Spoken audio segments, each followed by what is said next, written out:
Hey everyone, I'm going to be reviewing this custom ATTE designed by David Buckles, and it is available on Brickvault.com. I've had this build in my collection for a couple years, and since then they have released another version, but I do really love this one.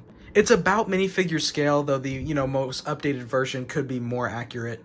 The instructions on Brickvault right now are $27. The piece count for this model is 2,133. Because you have to order the pieces on Bricklink, the prices can vary, but it's around the $290 to $300 range, and especially when I bought it 2 years ago, it was a little under $300. With any custom build, the building process is definitely going to be a lot longer, a little bit more challenging because there's no numbered bags or anything, so you will have the pieces laid out in front of you. It's just going to take a little longer, but Brickvault's instructions are pretty clear and very easy to follow. This is one of my favorite builds in my collection. I just absolutely love the design. So starting off here at the front, there are 4 ball turrets which can move, and then there is a section that can pull out that has 2 seats for clone troopers to drive the ATT, and there's even a printed control panel.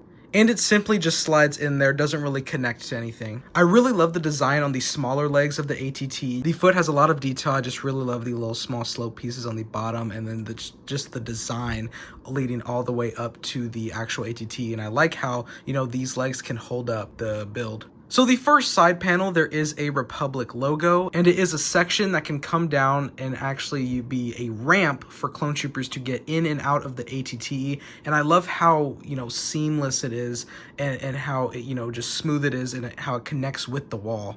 On top of here is the main ATTE cannon, which can swivel 360 degrees and go up and down at any angle, so a lot of movability with it. I really like the seat design, and here is a clone gunner here sitting, and then there is a printed control panel as well. Moving on to the back panel, like the front section, there is a ramp that can come down, and then there is just, some red designs. This is the Clone Wars version, so you can get the movie version where there really isn't any red up here, but I got the Clone Wars version because I love the red accents throughout the build. And then on the back are 2 more ball turrets. I just really love the detail and the design of how everything looks. And the other side is identical, so there are 2 more ramps that can come down on the front and back. And then here's a look at the middle, bigger leg, which I just really love the design as well. It's not the most accurate in terms of like this section right here compared to the actual ATTE.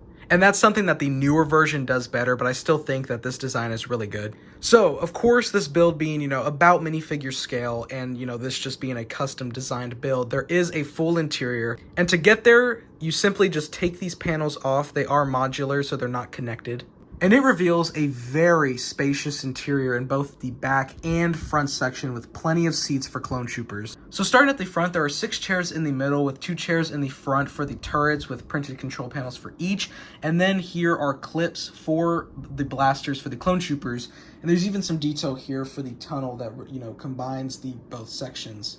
And then in the rear section, there are 6 chairs in the middle as well. And then there are also holders for weapons along the wall. And then there's, the door for the tunnel to get between each section. And then there are another 2 seats for clone troopers to use the turrets with different control panels. I also just really love the seat design. Here's a closer look at the midsection. I just really love, this like rib look to it, and how, it connects, and it does look pretty accurate to the on-screen ATTE. So here are some clone troopers filled out throughout the interior, and there's even standing room around the seating area, so it can fit even more clones. It's just such a really cool sight to be able to see, a clone vehicle just filled with clone troopers and have this much space for this many troops. Now, with every, custom build, because it's for display and, not an official Lego set, it's not the most sturdy thing. It's going for accuracy more than stability, which is honestly fine because, you get a beautiful model like this. And there have been times that, it's kind of broken on me, but it's a pretty easy fix, and I just really love this model. This is such a phenomenal designed build, and is honestly my favorite ATTE build that I've ever seen. I think it is just an excellent display, and it's one of my favorites in my collection. Its detailed interior is amazing. Definitely recommend this build, but like I said, the building process is going to be a little bit more challenging because it's not a Lego set with numbered bags. At the time, I was just getting back into Lego, so I hadn't built Lego in a while, and even then, it was still, easy to follow the instructions with this build. But definitely do not expect a playset. This is a display model. Anyways, definitely lightsaber slash that like button and hit subscribe with the post notifications on so you know when I upload. I hope you all have a great day. Thank you so much for watching, and until next time, peace.